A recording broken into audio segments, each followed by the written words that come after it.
मागच्या वेळेला आपण बघितलं होतं की अर्जुन विषाद योग सुरू झाला. संजयाने सांगितलं की अर्जुन काय करतो आहे रणांगणात. तर त्यांनी सांगितलं की घेऊन जा माझा रथ आणि मध्यभागी नेऊन उभा कर आणि मला बघायचंय कोण कोण आलं आहे युद्धाला वगैरे सगळं आपण मागच्या वेळेला पूर्ण संजय काय सांगतो आहे स्टोरी ते आपण ऐकलं. आता हा झाला भाग भगवद्गीतेचा. पण आपण अभ्यास का करतो आहे ज्ञानेश्वरीचा? कारण आपल्याला आपल्या जीवनातल्या गोष्टींचा अर्थ समजायचा आहे, आपल्या आत्म्याबद्दल ओळख करून घ्यायची आहे आणि आपल्या आत्म्याची प्रगती व्हावी म्हणून शास्त्राभ्यास केला जातो. आणि त्याच्यातून आपल्याला अनुभूती येते, प्रचिती येते. शास्त्रातनं आपल्याला प्रत्यक्ष परमात्मा गाईड करत असतो, सांगत असतो, समजावत असतो. तर आता इथे आपण ह्याची स्थिती बघताना कुठेतरी ती आपल्या जीवनाशी मिळती जुळती दिसते की पार्थ जसा रणांगणात उभा आहे असंच एखादं युद्ध पातळीवर कंडिशन आपल्याही जीवनामध्ये एकदा काय अनेकदा येऊन जाते. जीवन जगत असताना वेगवेगळ्या भूमिका पार पाडत असताना आपणही एखाद्या कुरुक्षेत्रात उभे असल्यासारखी अवस्था आपल्या बरोबरही अनेकदा घडून जाते. तशीच आता ह्याची झालेली आहे की त्याच्या जीवनातलं सगळ्यात मोठं युद्ध लढायला अर्जुन उभा आहे. आणि म्हणून त्यांनी सांगितलं की मध्ये नेऊन बघूया तरी कोण कोण आला आहे. पण जेव्हा तो त्याच्या आप्तस्वकीयांना समोर बघतो, गोत्रजांना बघतो, आपल्याच परिवारातले आजोबा पणजोबा नाना काका मामा जे कोण असतील भाचवंड सगळी, या सगळ्यांना तो बघतो आणि त्याचं हृदय अत्यंत दुःखी होतं आणि तो गळून पडतो पूर्णपणे. तर ह्याचा सगळ्याचा अर्थ असा आहे की तो मोहपाशात अडकला. हे आपण मागच्या वेळेला बघितलं, मायेच्या प्रभावाखाली आला. आता हे वाचत असताना कुठेतरी मला दुसरी पण एक गोष्ट जाणवते की आपणही असे मोहपाशात बऱ्याचदा अडकतो. ही माझी आई आहे, ही माझी काय सासू आहे, हा नवरा आहे, हे माझे दीर जाऊ आहेत, हे काय सासरचे लोक आहेत, तिकडचे काय माहेरचे आहेत, मग या काय माझ्या मैत्रिणी आहेत, मग हे नातलगांनी आमच्यासाठी खूप केलं होतं म्हणून आता आम्ही त्यांच्यासाठी केलं पाहिजे.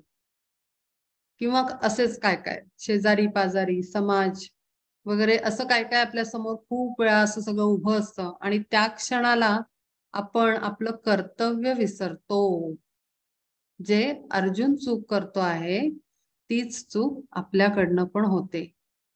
आणि म्हणून हा शास्त्रांचा अभ्यास अत्यंत आवश्यक आहे की जेणेकरून आता अर्जुनाचं कर्तव्य काय आहे, धर्म कर्तव्य काय आहे, तर तो आज सगळं आहे. तो कोणाचा मुलगा आहे, कोणाचा भाऊ आहे, कोणाचा सखा आहे, कोणाचा नवरा आहे, काका आहे, मामा आहे, त्याला तोही त्या नात्यांमध्ये आहे. पण आजचं कोणतं नातं महत्वाचं आहे, तर आत्म्याचा जो त्याचा धर्म आहे, त्यांनी धर्मस्थापना करण्यासाठी जन्म घेतलेला आहे, ते त्याचं कर्तव्य प्रथम कर्तव्य आहे या क्षणाला.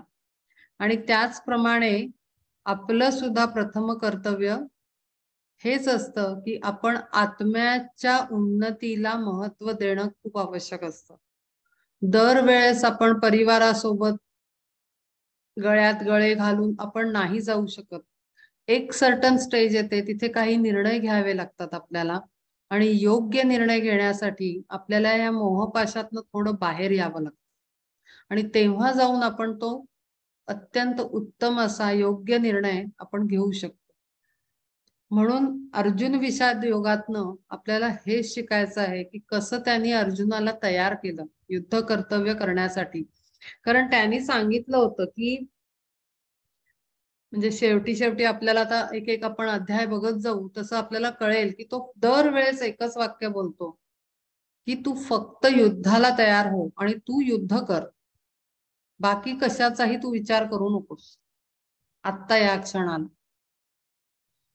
पण मला सांगावं असं वाटतं की हे असेच गणगोत्र आपल्या भोवती पण असतात, पण आपल्याला ते कधी त्यांच्यात अडकायचं आणि कधी त्याच्यात नाही अडकायचं हे आपण अर्जुन विषाद योगामधून शिकलं पाहिजे. म्हणजे आता चॅप्टर 1चं लर्निंग काय असं जर आपण घेतलं की आपण ह्याच्यातनं एखादी गोष्ट आपण वाचतो, लहान मुलांना इसाप नीतीच्या गोष्टी असतात ना, मग त्याच्यात आपण त्यांना शिकवतो की मॉरल ऑफ द स्टोरी. तसं आपण आपला अभ्यासाचा हा तरीका तसा पाहिजे, पद्धत अशी पाहिजे की हा बाबा आम्ही अमुक करतो आहोत, आम्ही अमुक अमुक ग्रंथाचा अभ्यास करतो आहोत असं आपण घरातल्यांना सांगतो. पण मॉरल ऑफ द स्टोरी ही आपल्याला कळली पाहिजे, कारण आपण सगळेजण महत्वाचा वेळ काढून बसलो आहोत. आपले प्राण कानात आणून आपण ऐकतो आहोत, आपल्या आत्म्याला जागृती देण्याचा प्रयत्न करत आहोत. मग मॉरल ऑफ द स्टोरी लक्षात येणं फार आवश्यक आहे.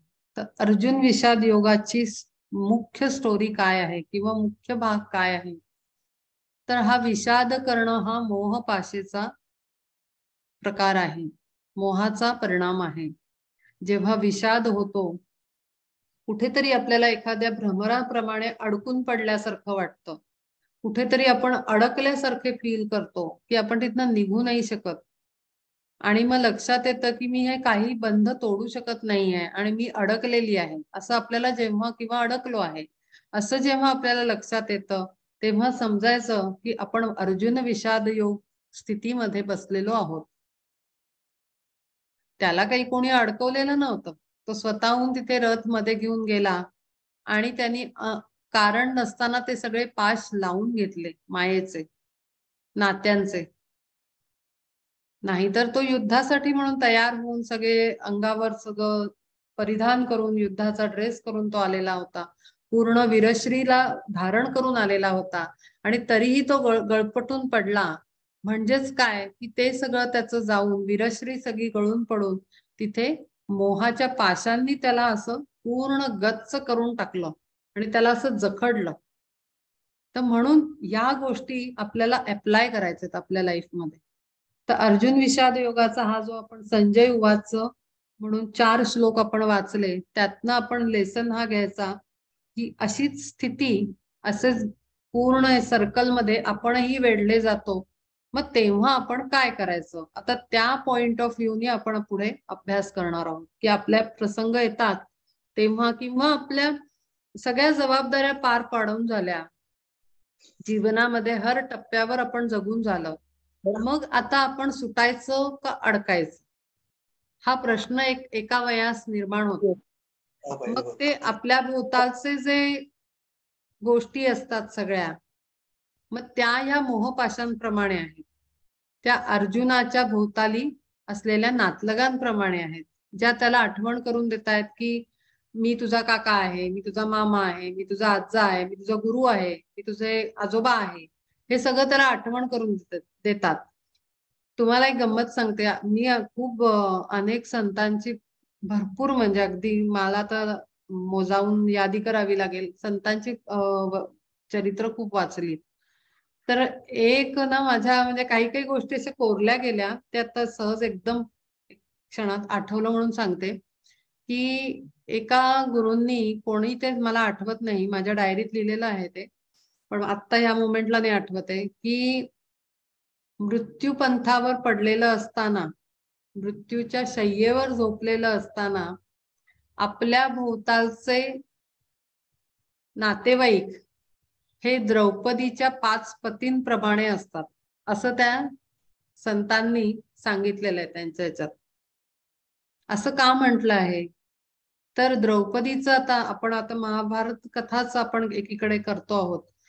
तर द्रौपदीची अवस्था जेव्हा तिचं वस्त्रहरण झालं तेव्हा तिने सर्वांना आवाज दिले, सर्व जणांना आवाज दिले. पहिले आवाज तिने पतीला दिले, मग नातलगांना दिले, मग दरबारी लोकांना दिले, सगळ्यांना आवाज दिला, पण कोणीही धावून आला नाही.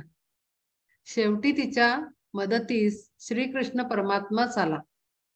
पण ती त्याला जाब विचारते की तुला यायला वेळ का लागला, तू तर मला माझा सखा आहेस, मी तुझी सखी आहे. मग हे शोभत नाही वागणं, तू माझ्या मदतीला आला नाहीस. तो फक्त एकच म्हणतो की तू मला आवाज कधी दिलास ते पहिले आठव. तू पहिले तुझ्या पतींना आवाज दिला, तुला त्यांच्यावर भरोसा होता. तू तुझ्या नातलगांना आवाज दिला, मग दरबारात हजर असलेल्या लोकांना आवाज दिला, सेवकांना दिला, सैन्याला दिला. पण जेव्हा तू पूर्ण थकलीस तेव्हा तू मला आवाज दिला, पण तुझा आवाज आला तेव्हा मी तिथेच होतो. मी फक्त तुझ्या बोलवण्याची वाट बघत होतो आणि मी तत्क्षणी तुला मदत दिली, तुला वस्त्र पुरवलं. आता हा कथेचा भाग. तर आता ते संतांनी म्हटलं होतं की मृत्यूशय्येवर आपण जेव्हा झोपलेलो असतो तेव्हा आपल्या भोवताली सगळे नातलगांना बोलवा म्हणल्यावर नातेवाईक येतात. मग ते सगळे बघत असतात, तो माणूस आडवा पडून सगळ्यांना बघत असतो. त्याला वाटत असतं की आपण नको सोडून जाऊया, हे सगळे नातेवाईक आहेत, ह्यांना आपण ह्यांच्या बरोबरच राहायचंय मला, अजून मी नाही जाऊ शकत, मला नाही जायचंय हे जग सोडून. पण त्या क्षणाला त्याला कुठलाही नातेवाईक वाचवू नाही शकत. त्याच्या कुठलाही नातेवाईक, मुलं, बायका, नवरे, पोरं, सुना, शेजारी पाजारी, डॉक्टर त्याच्या मदतीला पुरे पडू शकत नाही. त्यांनी आवाज दिला तरी तो त्यांच्या कानांपर्यंत पोहोचत नाही. शेवटी त्याला एकच धावा करावा लागतो की हे परमात्मा, आता तूच मला जवळ घे आणि तू माझ्या मदतीसाठी धावून ये. आणि ही हाकच एकदम उत्तम उपाय आहे, असं त्यांनी त्याच्यावर त्या चरित्रात लिहिलेलं होतं की मृत्यूशय्येवर असताना तुमच्या भोवतालचे नातेवाईक 5 पांडवांच्या द्रौपदीच्या 5 पतींप्रमाणे असतात की जे तिच्या उपयोगाला येत नाहीत आणि त्या मृत्यूशय्येवर पडलेल्या व्यक्तीच्याही उपयोगाला येत नाहीत.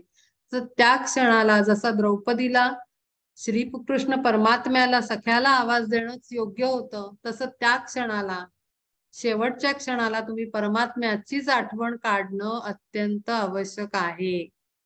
माझा मुलगा आला का, माझा अमुक आला का, माझा तमुक आला का, नाही. हे आत्ता कोइन्सिडेंटली माझ्या एकदम डोक्यात आलं आणि म्हणून मी हे शेअर केलं. तर आता इथे हा असा अडकलेला आहे आणि तो त्याचं सगळं धारिष्ट्य, त्याचं सगळं शौर्य इथे गळून पडलेलं आहे असं आपल्याला दिसतंय. आता पुढचा श्लोक, अर्जुन उवाच.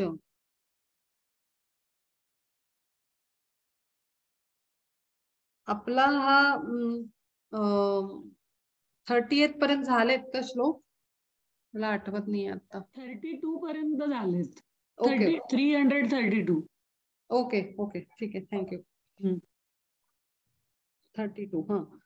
न कांक्षे विजयम कृष्ण न च राज्यम सुखानि च किम नो राज्येन गोविंद किम भोगैर्जीवितेन वा येषामर्थे कांक्षितम नो राज्यम भोगाः सुखानि च त इमेव स्थिता युद्धे प्राणान् त्यक्त्वा धनानि च आचार्या पितर पुत्रा ना एकच मिनिट.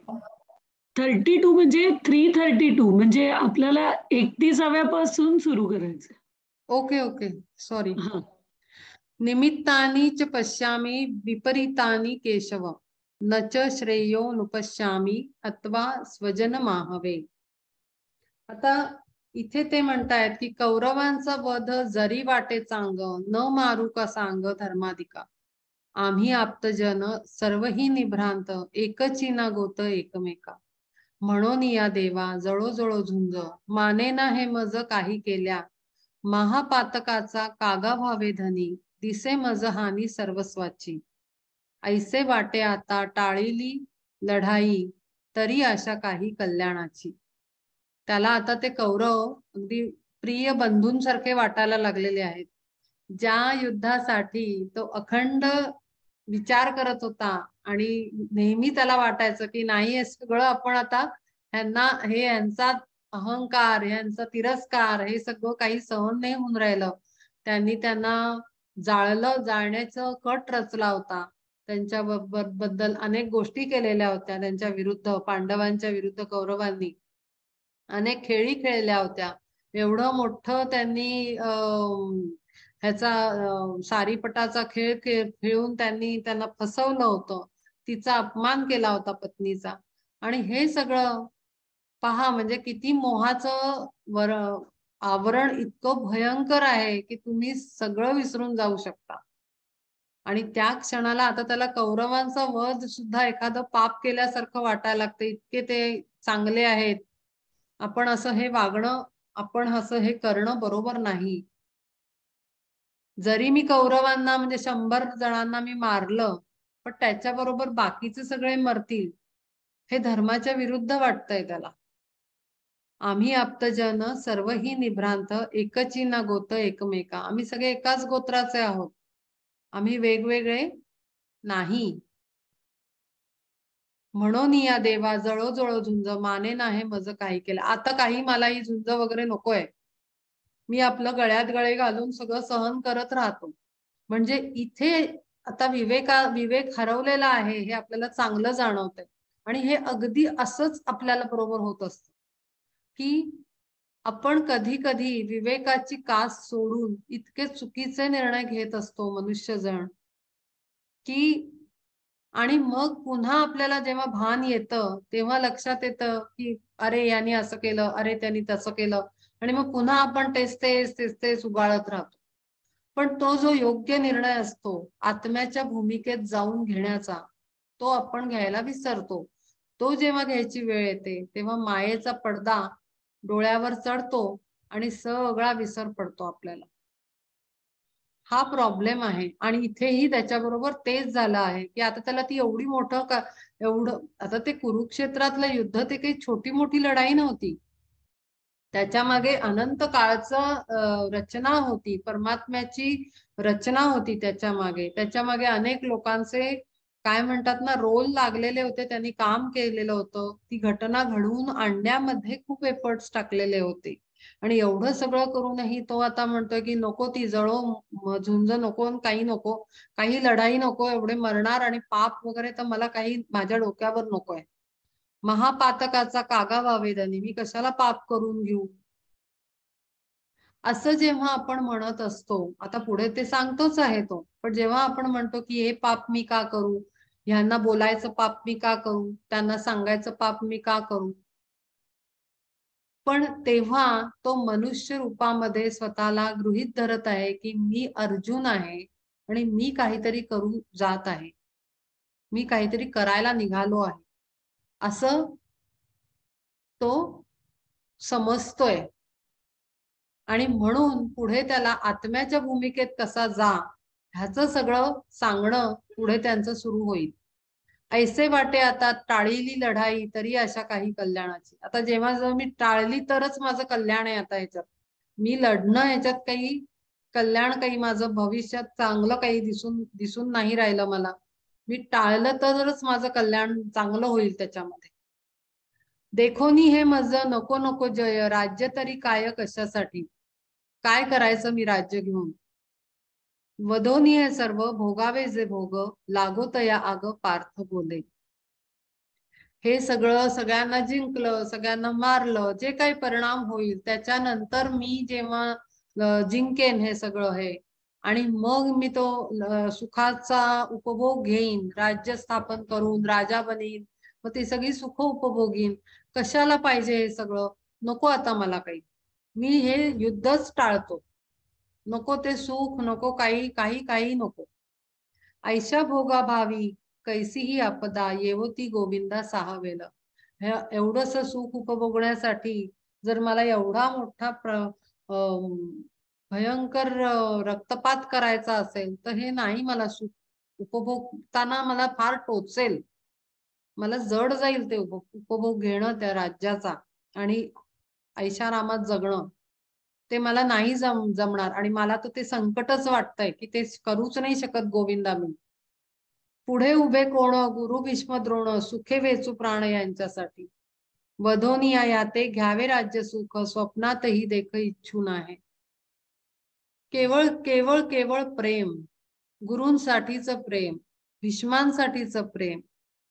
त्या प्रेमपाशात तो इतका गुरफटला, की त्याला त्याचं धर्म कर्तव्य विसर पडलेला आहे.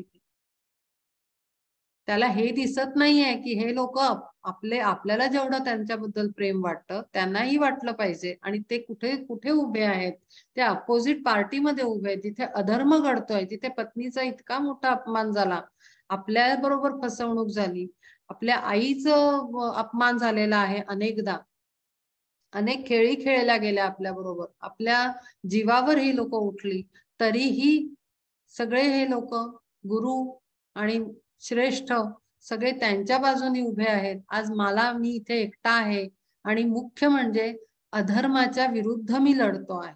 हे सगळं बाजूला, माझ्या बरोबर काय झालं, माझ्या बायको बरोबर काय झालं, परिवाराबरोबर काय झालं, ह्यापेक्षाही जे जगात जे चाललेलं आहे, आणि ह्यांना बघून बाकीची राज्य ही अधर्मी होतील आणि अधर्म वाढत चाललेला आहे, म्हणून पृथ्वीवरचा भार कमी करण्यासाठी हे युद्ध आहे.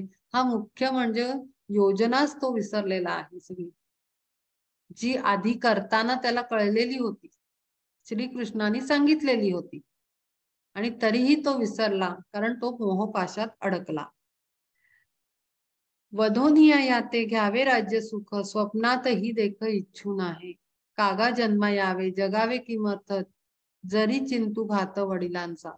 असं आई वडिलांना, काका काकूंना, ह्यांना त्यांना मारून मी कसा जगू, मला काय ह्याच्यात माझं कल्याण होणार आहे, आणि काय सगळा माझा जन्मच व्यर्थ होणार आहे, काही उपयोग नाही. तर हे असं काहीतरी मी आता करायची माझी काही इच्छा नाहीये.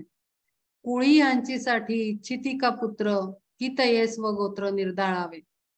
म्हणून का कुळामध्ये मुलगा व्हावा म्हणून प्रयत्न केले जातात आणि इच्छा केल्या जातात, आणि मोठी मोठी तप तप तप आणि अशा पद्धतीच्या हे आशीर्वाद मिळावे म्हणून केलं जातं की मुलगा व्हावा म्हणून, आणि असा मुलगा काय कामाचा जो अख्ख्या कुळाचाच नाश करेल. मनी तरी काहा आणावा विचार, का व्हावे कठोर वज्रा ऐसे, घडे तरी घडोत ह्यांचे काही हित, वागणे उचित हेची आम्हा. माझ्यासाठी हेच ठीक आहे, यांना जे करायचं ते करू दे, मी काही यांचा वध करणार नाही, मी काही शस्त्र आता उचलणार नाही, कारण मी काही याच्यासाठी जन्माला आलो नाही की मी माझ्या कुळाचा नाश करणारा म्हणून ठरेन. मला हे काही काम कर्म करायचं नाही. जे जे काही आम्ही संपादावे येथे उपभोगावे ते सर्वांनीच, जरी यांच्या काजी वेचले जीवित, तरी त्यात हित सर्वथैव. दिगंतीचे राजे जिंकोनी सकळ, तोषवावे कुळ आपुले जे, परिकर्मगती कैसी विपरीत, त्याची आले येथ झुंजावया. पराक्रमानी रण गाजवून जेव्हा कुळाचं नाव आपण मोठं करतो, बाहेर जाऊन आपण जेव्हा उत्तम कार्य करतो, अशा ह्यानी जेव्हा कुळाचं आपल्या मान वाढतो, त्याच्याऐवजी मी काय करतोय तर मी माझ्या कुळाचा नाश करतोय, आणि हे सगळं करून जे मला मिळणार आहे ते काय मी उपभोगू, मला यातनं काय मिळणार आहे, मला यातनं काय फायदा होणार आहे. असाच विचार आपण कधी कधी आपल्या लाईफमध्ये पण करत असतो की जाऊ दे ना, कुठे उगीच ह्यांचं मी हे करू, कुठे उगीच त्यांना मी नाही म्हणू, कुठे उगीच सगळं बोलायला जाऊ की मला त्रास होतोय, मी नाही हे सहन करणार, हे आपण बोलायचं टाळतो. आणि म्हणून काही आपण त्यातनं बाहेर येतो का, तर नाही, पुढत जगणं आपण मान्य करतो, आतमध्ये कुढत जगणं, आणि त्यातून रोग निर्मिती होते. आतमध्ये गोष्टी ठेवल्याने रोग निर्मिती होते. त्यापेक्षा योग्य काय आणि अयोग्य काय विवेक बुद्धीनं निर्णय घेणं आणि विवेक बुद्धीनं जगणं अत्यंत आवश्यक आहे. त्यामुळे अर्जुनासारखे आपली ही अवस्था एकदा नाही हजारदा जीवनामध्ये होते, पण आपण तेव्हा आपल्याला श्रीकृष्ण भेटतो का, आणि आपण त्या श्रीकृष्णाची शिकवण मनात ठेवून जगतो का, हे या गीतेतनं आपल्याला शिकायचं आहे. भगवद्गीता काय, ज्ञानेश्वरी काय, किंवा कुठलाही ग्रंथ काय, भागवत घ्या, तुकाराम गाथा घ्या, या काही नुसत्या ह्याच्यामध्ये ठेवून कधीतरी काढून वाचायच्या गोष्टी नाहीत, त्यांना आपल्या लाईफ मध्ये अप्लाय करायचं आहे. स्पष्ट वक्तेपणा आणि विवेकाचं हार गळ्यात असणं अत्यंत आवश्यक आहे. आपुला आपण करावा का घात, असे हे उचित काय आम्हा. लढावया आले जाणसी ना कोण, देखे भीष्म द्रोण पलीकडे. आम्हावरी ज्यांचे थोर उपकार कैसे करू ठारत या लागी. पहा, मी मगाशीच म्हणलं की आपल्यावर कितीतरी लोकांचे, यांनी आम्हाला लहानपणी सांभाळलं त्यांचे उपकार, शेजारच्यांचे उपकार, मग कुठले आईच्या घरच्यांचे उपकार, मग माहेरच्यांचे, सासरच्यांचे. माणूस असा उपकारांखाली आणि दडपणाखाली दडून जातो, दाबला जातो आणि नुसता आतमध्ये कुढत कुढत जगत असतो. आणि तीच त्याची अवस्था आता इथे होते आहे. सासरे मेहुणे आणि हे मातुल, बांधव सकल अमुचेची, पुत्र नातू आपतो, सोयरे समस्त, संबंध निकट एकमेका, करू वध यांचा ऐसे बोले वाचा, तरीही तयाचा दोष लागे. मी जरी तोंडाने जरी आता म्हटलं, शब्दांनी जरी व्यक्त केलं किंवा नुसता विचार जरी आला की मी या सगळ्यांचा वध करतो, ते सुद्धा पाप, मोठं पाप आहे माझ्या दृष्टीने, असं तो विचार करतोय. की मी विचारही करणं चुकीचं आहे ह्यांना मारण्याचा. आणि मी काय करायला आलो इथे, हातामध्ये धनुष्यबाण घेऊन मी सज्ज झालो आणि मी आता यांना कसं मारू. किती किती कुकर्म करायला निघालो आहे मी. एतान्न हंतुम इच्छामि नतोपि मधुसूदन, अपि त्रैलोक्य राज्यस्य हेतो किम नु मही कृते. याही वरी येतो हवे ते करत, आताची मारत आम्हा लागी. आणखी म्हणजे हद्द पार झाली की आता यांनी, मी एक नाही, माझं गांडीव मी खाली ठेवून दिलेलं आहे, आता यांनी चढाई करू आमच्यावर आणि आमच्या माना कापो तरी काही हरकत नाही. मी मरायला मोकळा आहे, मी मरायला तयार आहे, मी काही आता शस्त्र यांच्यावर उचलणार नाही. परी आम्ही यांचा कदापि निपात न चिंतावा येत मनाने. ते जरी अंगावर तलवार घेऊन आले तरी मी काही हात उचलून धनुष्य माझं वर करणार नाही की मी मला स्वतःला डिफेन्स करू, वाचवू. इतका जास्त तो प्रेम म्हणण्यापेक्षा मायेचा प्रभाव प्रचंड वाईट आहे, अत्यंत वाईट आहे. त्रिलोकीचे राज्य सर्व झाले प्राप्त, तरी अनुचित नाचरे, मनी कोणाच्याही नुरेल आदर, जरी ऐसे घोर कृत्य केले. मी जर असं केलं तर माझ्याबद्दल जगात कोणीही आदराने बोलणार नाही. लोक म्हणतील ह्याला इतका इतका छान धनुर्धारी होता, हे होता, ते होता, आणि श्रेष्ठ योद्धा होता, द्रोणाचार्यांचा आवडता शिष्य होता, भीष्मांचा लाडका होता, पांडवांमधला उत्तम मुलगा. माझी सगळी पूर्ण हे निघून जाईल आणि लोकांच्या मनात कणभर सुद्धा आदर माझ्याबद्दल राहणार नाही. कुठे कुठे त्याचे विचार पोचतायत. हे मानवी मनाचं प्रतीक आहे. अर्जुनाचा विषाद योग म्हणजे की माणूस विचार करत करत करत कुठे कुठे कुठे कुठे जातो आणि काय लेवल पर्यंत विचार करतो. पहिले तर विचार करतो, आता हा विचारच चाललाय, तो चुकीचा आहे का बरोबर आहे हे आता पुढे ठरणार आहे. पण माणसाची वृत्ती इथे दाखवली आहे की कृती करायच्या आधी किती काय काय काय काय नको असताना इतके पुढचे विचार. त्रिलोकीचे राज्य सर्व झाले प्राप्त, परी अनुचित नाचरे हे, मनी कोणाच्याही मुरेला आदर, जरी ऐसे घोर कृत्य केले. तुझे मुख कैसे दिसेला आम्हासी, जरी आम्ही यासी घात चिंतू. आता त्याच्यावरनं पुढे तो परमात्मा प्राप्तीकडे आला. ह्या सगळ्या विचारानंतर तो म्हणतोय की हे सगळं करून आम्हाला तू सुद्धा प्राप्त होणार नाहीस, कारण आमच्याकडनं पातक घडणार आणि पाप केल्यानंतर परमात्म्याचं दर्शन होत नाही, भेट होत नाही, त्याचा आसरा मिळत नाही, असं कुठेतरी आपल्या शास्त्रांमधनं लिहिलेलं आहे. त्यामुळे एवढंच नाही तर आम्हाला तूही प्राप्त होणार नाहीस. तर आम्ही कशासाठी हे सगळं करू, काय काय निमित्ताने करू, काय कारणाने करू, आम्हाला काय लाभ आहे याच्यातनं. मला तर सगळी नुसती हानीच दिसत आहे, मला तर काहीच यातनं चांगलं दिसत नाही, असं तो म्हणतो आहे. कारण काळ्या ढगांनी, विषण्णतेनं त्याच्या काळ्या ढगांनी मन सगळं आच्छादून गेलेलं आहे. आत्म्याचा सूर्य जो तळपत असतो, आत्मसूर्य, आत्मा हा सूर्यासारखा आहे आपला, तो पूर्ण झाकोळून गेलेला आहे, बंद पलीकडे गेलेला आहे ढगांच्या. त्याचं सगळं तेज लोपलं आहे आत्म्याचं. निहत्य धात्र राष्ट्रांना का प्रीती स्याज्जनार्दना, पापमेवा श्रयेदस्मान हत्वैताना ततायिन. गोत्र ज्यांचा घात घडेल हातून तरी मी ठरेन पापराशी.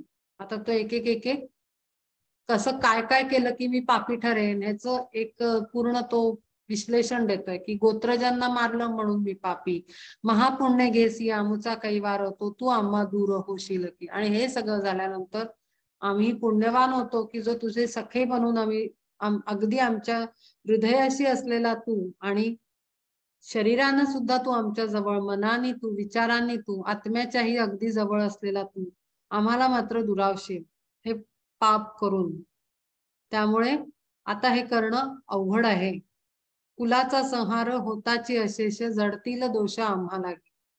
कुलनाशक म्हणून ह्यांचं नाव आम्हाला लागेल आणि अख्ख्या कुळाचा नाश करून कोणाचं काही भलं होत नाही ते इतकं महापाप आमच्या माथी मारलं जाईल. उपवनी अग्नी देखोनी प्रबळ क्षणना कोकिळ राहे तेथे. कर्दमे भरले देखे सरोवर तरी ते चकोर त्यजी जेवी.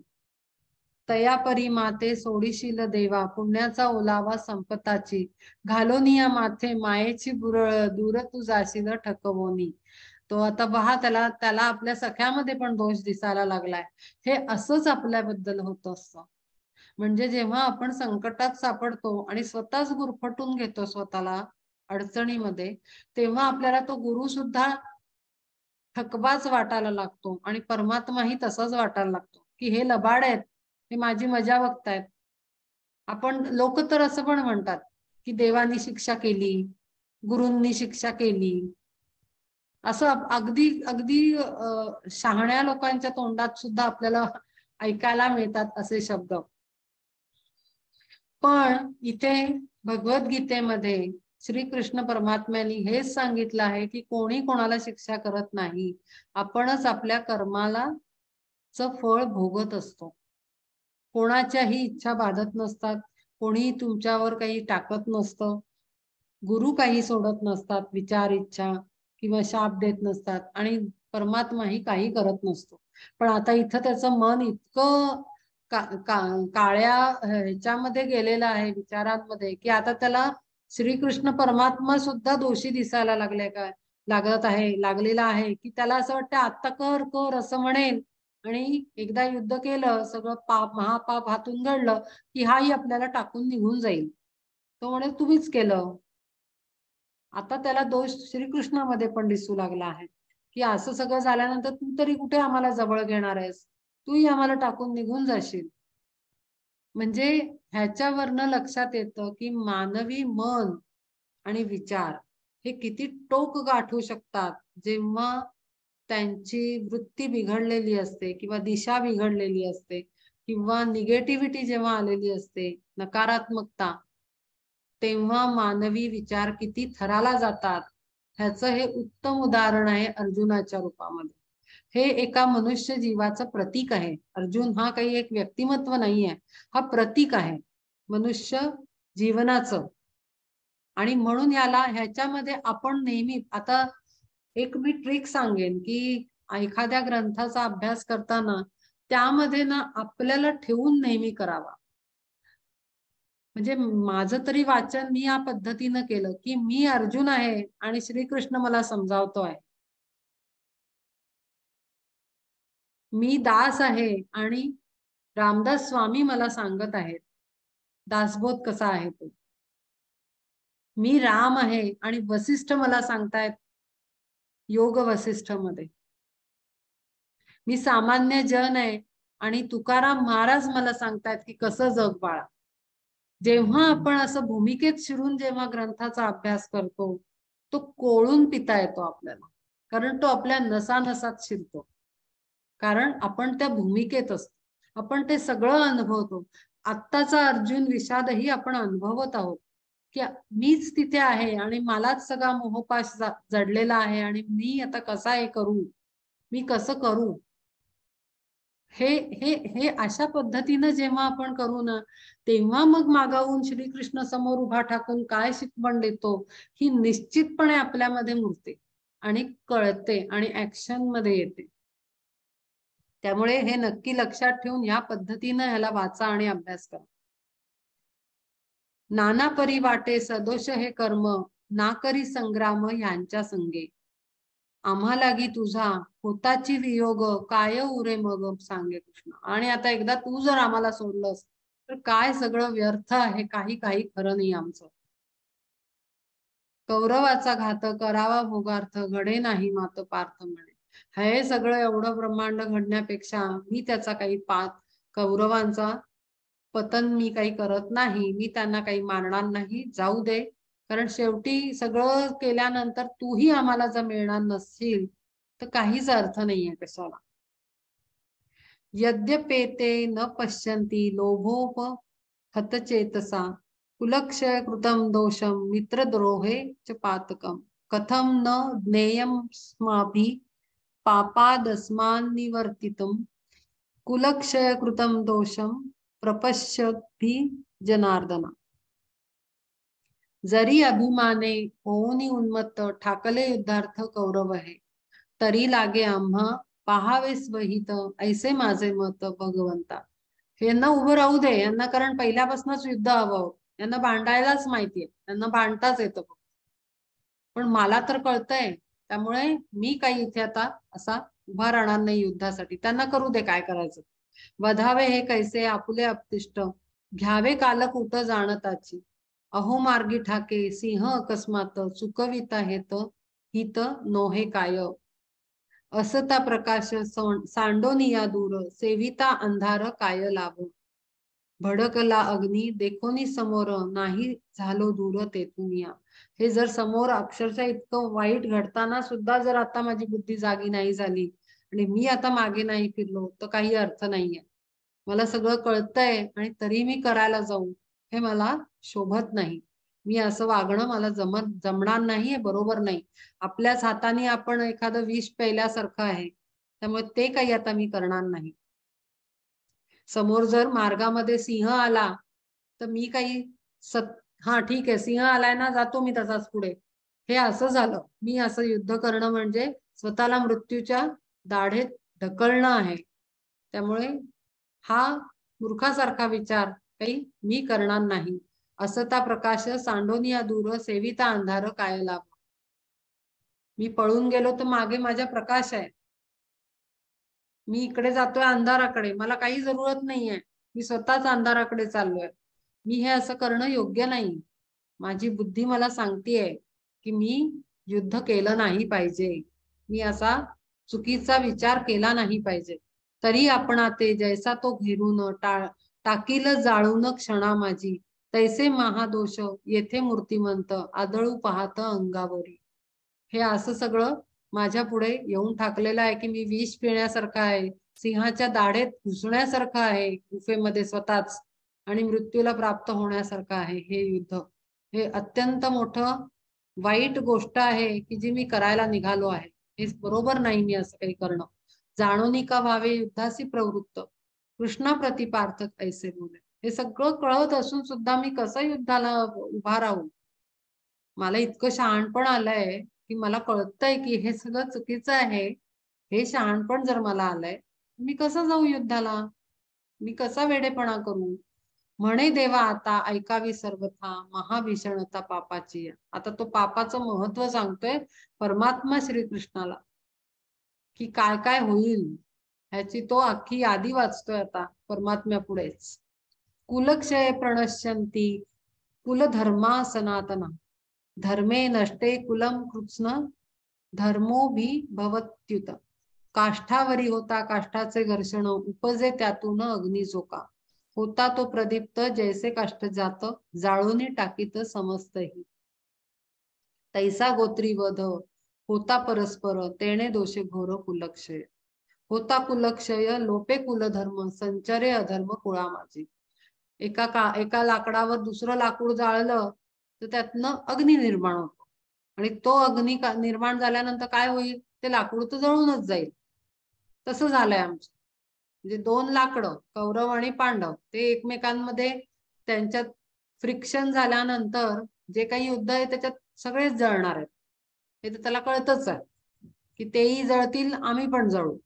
आणि यातनं मग काय होईल, अख्खं गोत्र कुळ जे आहे पांडवांचं ते सगळं नष्ट होईल. आणि मग कुळधर्म कोण करणार? सगळे पुरुष जर मेले कुळातले तर कुलस्त्रिया किंवा घरात कुलधर्म कसे चालतील? पूजा अर्चा होम हवन हे कोण करणार जर सगळे पुरुष मेले तर? कारण युद्धात सगळे पुरुष उतरतात, बायका तर घरी आहेत, राण्या सगळ्या. असा सगळा एवढं सगळं होईल आणि कुळाचा सगळा नाश होईल पूर्ण. अधर्माभिभवात कृष्ण तदुष्यंती कुलस्त्रिया स्त्रीषु दुष्टासु वार्ष्णेय जायते वर्णसंकरा. आता तो पुढचा परिणाम सांगतोय. मग सारा सार राहे ना विचार कळे ना साचार योग्यायोग्य कर्तव्या कर्तव्य ओळखे ना काही ऐसी दशा होई पापे येणे. कशाचं कशाला भान राहणार नाही.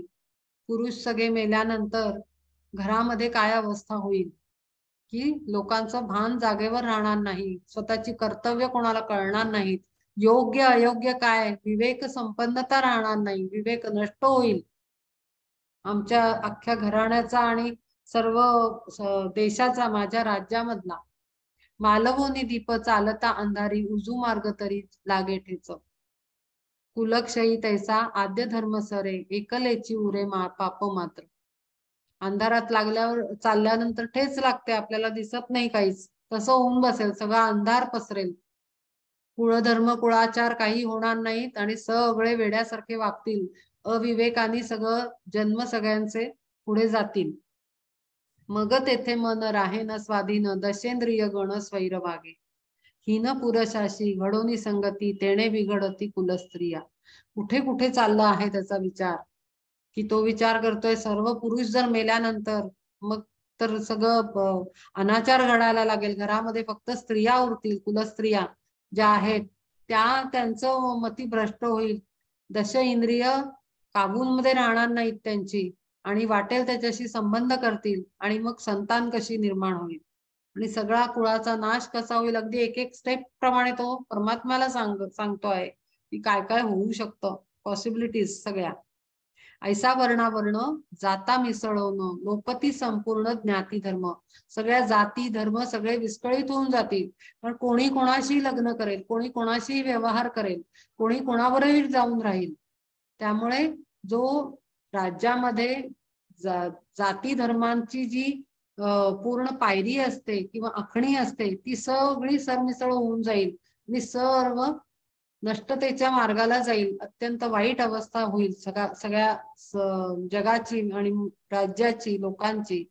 ऐसे वर्णावर्ण जाता मिसळून लोपती संपूर्ण ज्ञाती धर्म. चव्हाट्यावरील भक्षावया अन्न कावळे धावून येती जैसे तैसी महापापे संचरती कुळी लोपे जिये वेळी कुलधर्म. काय काय काय काय विचार करतोय. अधर्म आता होता तो दिसून नाही राहिला त्याला, इतके वर्ष चालू आहे तो, पण आता त्याला भलतच चित्र डोळ्यासमोर.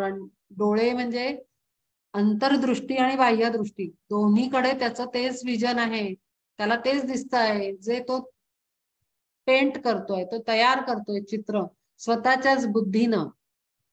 आपलंही असंच होतं, आपण एक विचार आला तर आपण त्याला असं गुंफत गुंफत गुंफत पता नाही कुठपर्यंत जातो की अरे बापरे असं होईल, असं केलं तर. अंदाजच सगळा. आपण तो विचारही तो समोरच्याकडे आता समजा एखाद्या ठिकाणी आपल्याला जायचंय, कोणीतरी काहीतरी बोलावलं म्हणा किंवा जायचंय, आपण इथूनच बसून अंदाज जातो, मग तिथे गेले ना मग असं होईल, मग हा असं बोलेल, तो तसं बोलेल, अमुक माणूस भेटेल, मग त्यांनी मला असं म्हटलं तर.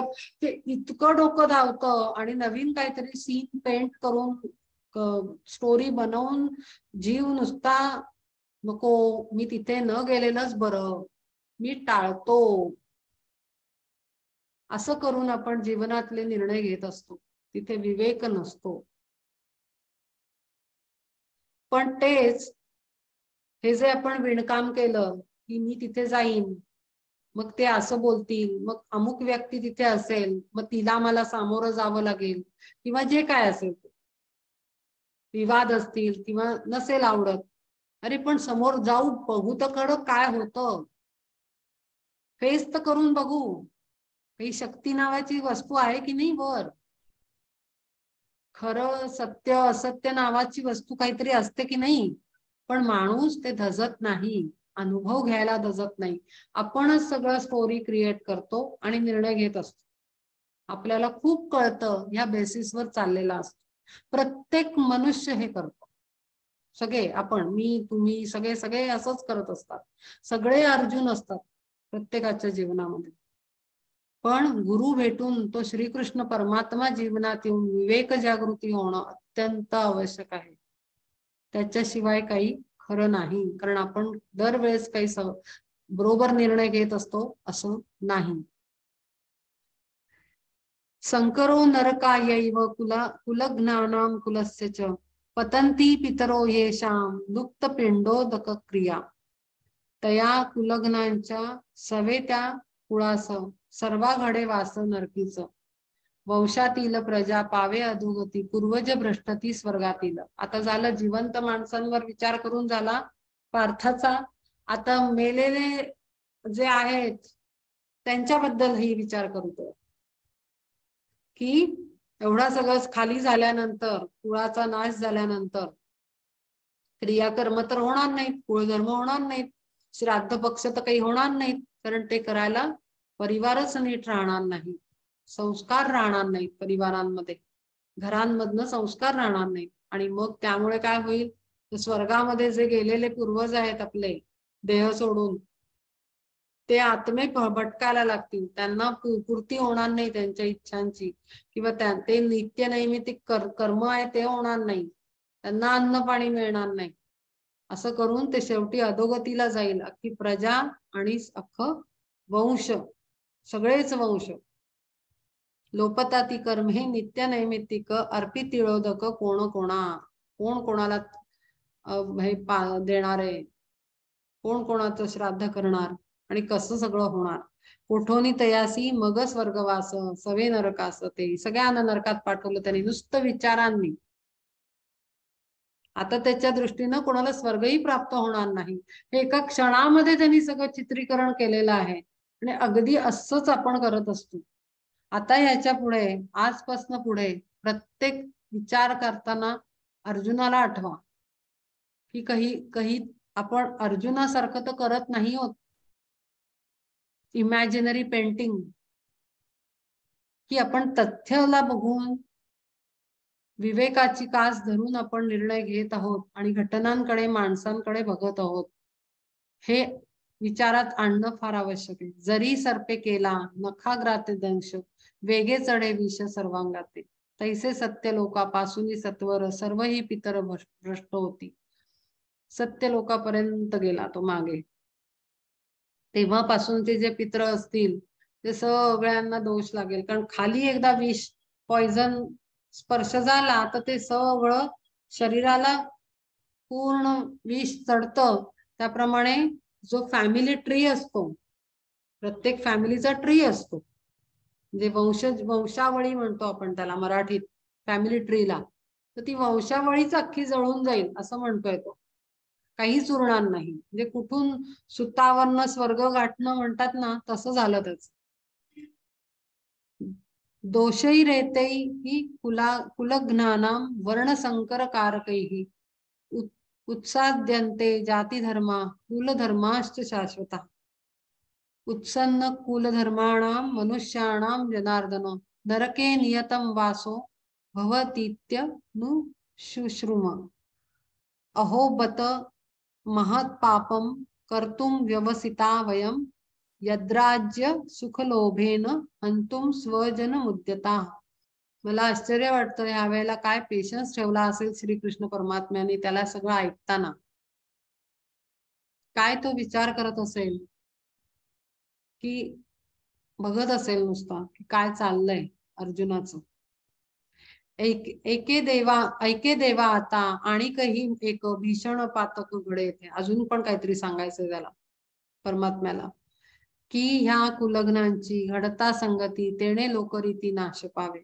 गृही एकाएकी उफाळला अग्नी टाकी तो जाळोनी आणि कासी. तैसा कुलग्नांचा जया सहवास तयाचाही नाश होय तेणे. नाना दोषे व्याप्त होताची ते कुळ दारुण केवळ नरक भोगी. मग कल्पांतीही सुटेना त्यातून एवढे पतन कुलक्षयी. कल्पाचा अंत झाला तरी हे काही सगळे सुटणार नाही, ते सगळे तसेच अडकून लटकून पडतील. जिवंत असलेले, मेलेले, आधीचे, नंतरचे, मग येणारे सगळे अडकले त्याच्या दृष्टीने. नाना परी आम्ही आलो हे ऐकत, उपजे ना खंत अजूनही. सांगे देवा आता येथे कैसे मन, करावे कठीण वज्रायसे. तर इथे कसं मी वज्रासारखं कठीण मन करू, एवढा भयंकर परिणाम होणार आहे. कुठपर्यंत त्यांनी सगळं चित्रीकरण केलेलं आहे पूर्ण. जया लागी राज्य सुख अपेक्षावे, ते तरी स्वभावे नाशिवंत. देवा जाणताही ऐसे महादोष, आम्ही का निशेष त्याजावे हे. आता त्याला आणखीन काहीतरी बुद्धी सुचतीये की हे सगळं करून ते जे राज्याचं सुख उपभोगायचंय ते सुद्धा नाशिवंत आहे. ते काही जन्मभर कायमचं अनंत जन्म काळापर्यंत टिकणार नाहीये. चला ठीक आहे, मी हे सगळं बाजूला सारलं, मला जे वाटतं ते, आणि तरी तुम्ही म्हणता म्हणून मी युद्ध केलं, तरी ते कोणतं सुख मला कायमचं मिळणार आहे. कधीतरी तर मला मरायचंच आहे, कधीतरी राज्य दुसरीकडे जाणार आहे, तेही नाशिवंत आहे, हे सगळं कळत आहे. देवा जाणताही ऐसे महादोष, आम्ही का निशेष त्याजावे ना. येथे हे सकळ आपुले वडील वधाया केवळ पाहिले जी. हेची काय थोडे घडले पातक, आता निरर्थक जगावे का. हे सगळं ना पातक करण्यापेक्षा हे जगणं सुद्धा मला आता कठीण वाटतं आहे. कसं करू मी हे सगळं, एवढा महादोष लागणार आणि त्यातूनही जे मिळणार सुख तेही काही कामाचं नाहीये. यदि माम प्रतिकारम शस्त्रम शस्त्रपाणय, धार्तराष्ट्रारणे हन्यो स्तन्मे क्षेमतरम भवेत. होनी निशस्त्र सुखे यांचे बाण, करावे सहन याची बरे. मी असाच उभा राहतो, यांना युद्ध आता शंख फुंकलेला आहे, यांना युद्ध करू दे, मी असाच उभा राहतो आणि मृत्युमुखी पडतो. मला काही आता हे जमणार नाही आणि बरोबरही नाही माझ्या दृष्टीने. ऐशापणे मृत्यू आला तरी सांग, परी नको संग पापाचा आहे. मी इथे मेलो तर तो उत्तम मृत्यू असेल माझ्यासाठीचा. पापाचा भागीदार होण्यापेक्षा बाण लागून मरून गेलो तरी चालेल. मग बोले पार्थ देखोनी स्वकुळ, राज्य ते केवळ नरक भोग. मला तरी आता हे राज्य सुद्धा नरक भोगासारखंच वाटतं आहे. हे काही मला सहन नाही होऊन राहिलं. आता हे सगळं दिव्य दृष्टी प्राप्त झालेले संजय सांगतात. इनर साइट जी धृतराष्ट्राची आहे ती बघूया त्याला काय सांगते. एवं उक्त्वा अर्जुन संख्ये संजय उवाच, एवं उक्त्वा अर्जुन संख्ये रथोपस्थ उपाविशत, विसृज्य सशरम चापम शोक संविघ्न मानसः. इति श्रीमद् भगवद्गीतासुपनिषत्सु ब्रह्मविद्यायां योगशास्त्रे श्रीकृष्णार्जुन संवादे अर्जुन विषाद योगो नाम. इथे पहिला अध्याय संपला. ऐके राया रणी बोलीला जे पार्थ, तेची तुझं येथ सांगितले. तो जे काही तिथे बोलतो आहे ते मी आतून बघतो आहे. इनर साइट आहे त्याचा, माइंडचा इनर साइट आहे धृतराष्ट्राचा.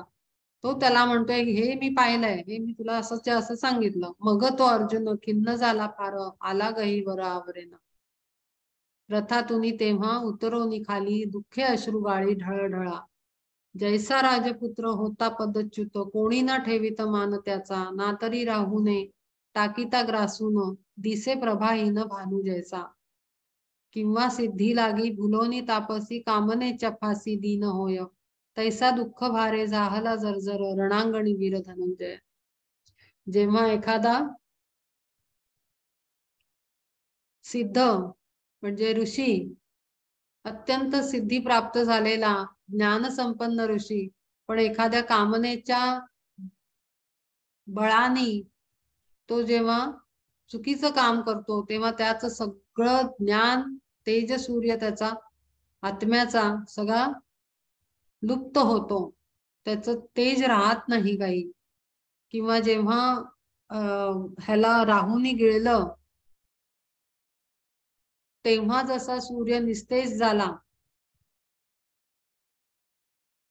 तशी त्याची अवस्था झालेली आहे अर्जुनाची. की त्याचं एवढं शौर्य, इतकी त्याची महती, त्याचा चांगुलपणा, त्याचा स्वभाव, त्याची सर्व काही गुणसंपन्न असा तो अर्जुन, सर्व काही गळून पडलेला आहे. त्याच्यात ते काही लक्षण दिसत नाहीये आता या क्षणाला. तो केवळ आणि केवळ हतबल होऊन खाली बसलेला आहे आणि तो रडतो आहे ढसाढसा. त्याला काही हे सहन नाही होऊन राहिलं आणि त्याने युद्ध करायचं नाही असा निर्णय घेतलेला आहे. तैसा दुःख भारे झाहला जर्जर रणांगणी वीर धनंजय. मग धनुर्बाण ठेवून परते बैसोनिया तेथे अश्रुराळी. ऐशा परिरणी घडले जे काय रायासी संजय तेची सांगे. खिन्न अर्जुनासी आता कृष्णनाथ कैसा परमार्थ निरोपिल. तीच कथा पुढे ऐका अभिनव म्हणे ज्ञानदेव निवृत्तीचा. आता हा जो मनुष्यातला खिन्नपणा आहे, हा जो विषाद योग जो मनुष्याला येतो, आता तिथे प्रभू काय सांगत आहेत, कसं मार्गदर्शन करत आहेत, कसा परम अर्थ समजावून सांगत आहेत आपल्या जीवनाचा, आत्म्याचा आणि या जगाचा, ते आता आपल्याला बघायचं आहे. असं ज्ञानदेव जो निवृत्तींचा शिष्य आहे ते सांगत आहेत की आता बघूया आपल्याला काय परमार्थ सांगितला जातो. परमार्थ म्हणजे उत्तम अर्थ, जो परम अर्थ आहे, सत्य अर्थ आहे त्याचा, तो कळणं म्हणजे परमार्थ. तो काय आता आपल्याला सांगतात हे आता आपल्याला पुढच्या अध्यायामध्ये अर्जुनाला काय कळतं, अर्जुन कसा आता उभा राहील आणि हे युद्ध होईल की नाही हे आता आपल्याला कळेल. असं सांगून हा पहिला अध्याय संपलेला आहे. अर्जुन विषाद योग. श्री कृष्णार्पणमस्तु. आपल्याला आता काही शंका असतील तर आपण त्याच्यावर डिस्कशन करू.